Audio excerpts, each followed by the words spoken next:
بسم اللہ الرحمن الرحیم۔ ایک اللہ والے بزرگ کا قصہ۔ ایک بزرگ حج کے سفر میں گئے تھے۔ جب وہ ایک جگہ سے گزر رہے تھے، ان کے ہاتھوں میں ایک تھیلا تھا، اس میں کچھ پیسے تھے۔ اچانک چور ان کے ہاتھ سے پیسہ چھین کر بھاگ گیا۔ جب چور کافی دور نکل گیا، تب اچانک اس کی آنکھوں کی روشنی ختم ہو گئی۔ آنکھ کی روشنی جاتا دیکھ اس چور نے رونا شروع کر دیا۔ جب لوگوں نے چور سے پوچھا، بھائی کیا ہوا، تو وہ کہنے لگا، میں نے ایک آدمی کا تھیلا چھینا ہے، وہ کوئی بڑا اللہ والا بندہ ہے، میری آنکھوں کی روشنی چلی گئی ہے، خدا کے لیے مجھے اس کے پاس پہنچا دو تاکہ میں اس سے معافی مانگ سکوں۔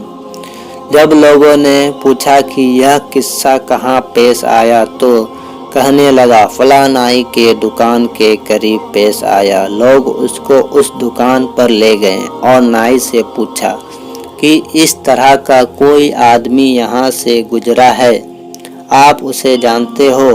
اس نے کہا، مجھے اس کا گھر تو پتہ نہیں، ہاں مگر نماز کے لیے وہ آتے جاتے ہیں، اگلی نماز کے لیے پھر آئیں گے۔ یہ لوگ انتظار میں بیٹھ گئے۔ وہ بزرگ اپنے وقت پر تشریف لائے۔ لوگ اس چور کو ان کے پاس لے گئے تو اس چور نے جا کر ان کے ہاتھ پاؤں پکڑ لیے کہ مجھ سے غلطی ہو گئی، گناہ ہو گیا، نادم ہوں، شرمندہ ہوں، میری آنکھوں کی روشنی چھن گئی، آپ اپنے پیسے واپس لے لیجئے اور مجھے معاف کر دیجئے تاکہ اللہ تعالیٰ میری آنکھیں ٹھیک کر دیں۔ وہ بزرگ کہنے لگا کہ میں نے تجھے پہلے ہی معاف کر دیا ہے۔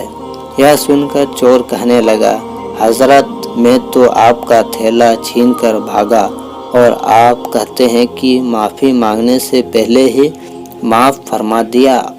وہ فرمانے لگے، میں نے ایک حدیث پڑھی ہے جس میں نبی کریم صلی اللہ علیہ وسلم نے فرمایا کہ قیامت کے دن جب میری امت کا حساب پیش کیا جائے گا تو میں اس وقت تک میزان کے قریب رہوں گا جب تک میرے آخری امتی کا فیصلہ نہیں ہو جاتا۔